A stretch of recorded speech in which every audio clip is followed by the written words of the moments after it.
We think we understand why we do things. I avoid people because I'm shy.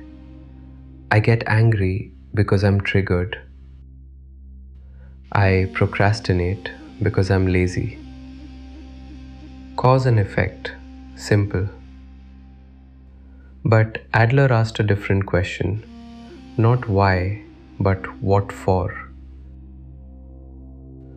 What if your behavior isn't just a reaction? What if it's serving a purpose you haven't noticed yet? Let's take something simple, shyness. Most people would say, I'm shy because I lack confidence. But Adler would ask, what does your shyness do for you? Think about it.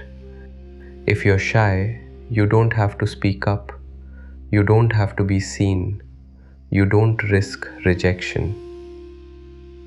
Shyness protects you. Not consciously, not deliberately, but somewhere inside, a choice was made. It's safer to stay small.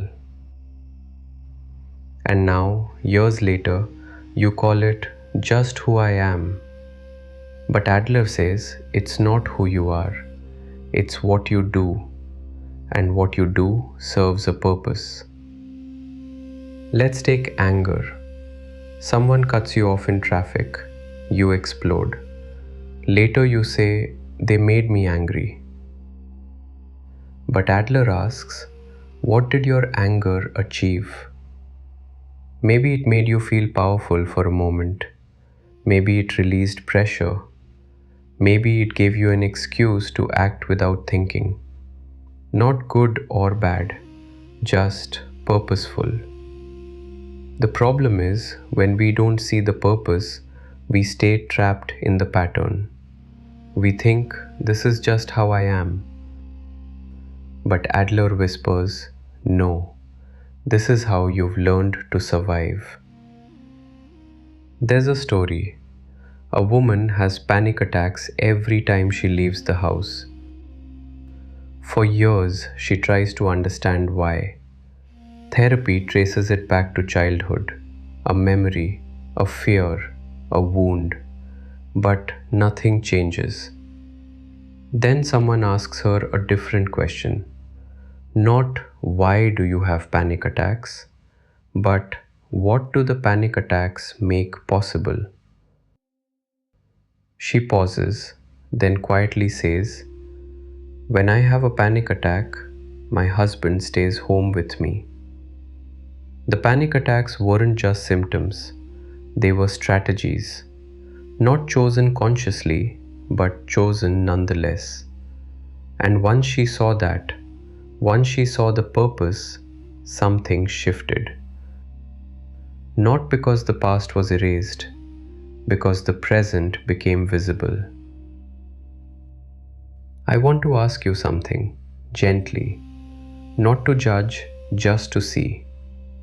Think of one pattern in your life, one thing you do again and again that you wish you didn't.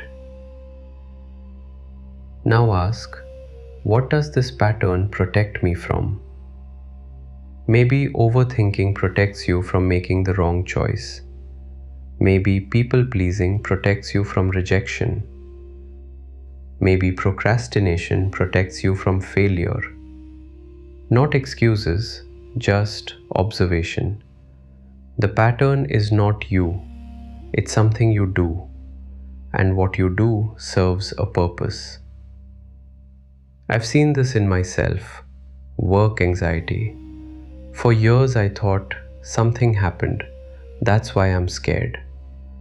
But when I asked the Adler question, what is this anxiety for? Something shifted. I saw it kept me small, it kept me safe, it gave me a reason not to fully show up. Not to blame myself, just to see. And in that seeing, the pattern lost some of its power. Not all, but some. Because now I had a choice I didn't have before. This is the freedom Adler offers. Not freedom from the pattern, but freedom in it. The freedom to say, I see what this is doing for me, and I can choose differently. Not easily, not overnight, but possibly. And possibility is enough. So here's your question for today. Not to answer, just to sit with. What is one behavior you keep repeating, and what might it be trying to protect? Don't answer, just let the question be there, like a seed in dark soil.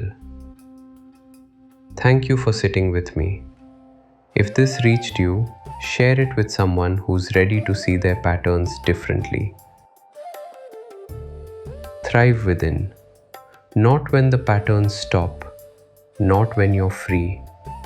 Right now, within.